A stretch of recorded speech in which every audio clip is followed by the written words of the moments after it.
All right, another question comes in. How can I have more courage to be a faithful witness at work or at my job, or not be afraid to be able to share the gospel with my coworkers? Well, there are a couple of things that need to be addressed in that question. Because first of all, maybe you should be. If you're trying to take time on the clock and that's out of the blue, instead of doing the job that you agreed to work for, or not doing your job, but taking that time to present the gospel to somebody. If you're shirking on your work responsibilities, you're violating what God has told us to do in another area, and you shouldn't expect that to be blessed, not by God and certainly not by your boss. But on the other end of it, there should be a natural outflow of how we are living our Christian life, that we are known to be Christians and known for speaking about God. So I think there are four things that one needs to take into account to be able to have the courage necessary to share the gospel with coworkers. You also need to take into account what the scriptures have to say. Like, if the Lord is for me, then of whom shall I be afraid? What can man do to me?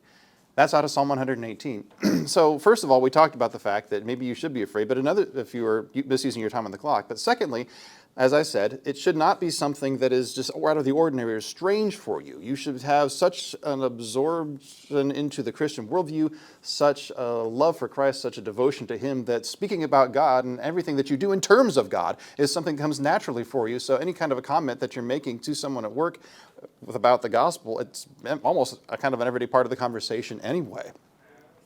And you also need to keep this in mind with regard to not being afraid of it. The earth is the Lord's and everything in it, the world and all those who dwell therein. Jesus Christ is King, and He is Lord, and He owns certainly every single thing that is in this world and every single person that lives in it.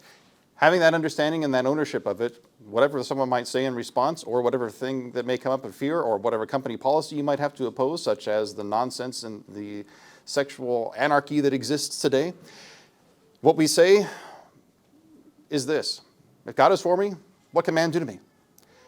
If someone is saying you can't think that way, you can't speak that way, you can't have that position that's against company policies, like, well, I'm working hard, I'm obeying Christ. If you're known for doing that, and if your life is an overflow of it, there doesn't need to be any fear, because God owns everything and He is the one who is for us, regardless of what they may threaten you with otherwise. So make sure that your life is consistent and live to the glory of Christ, and if your speaking is known for being that of Christ, then it'll be a natural overflow to be able to communicate the gospel. And if and when fears do arise, don't worry about it. Keep gospel tracts on hand is something else that I would recommend. Pass them out to people even before shift starts. That'll keep the first issue from being a problem, and is certainly an example of a faithful witness.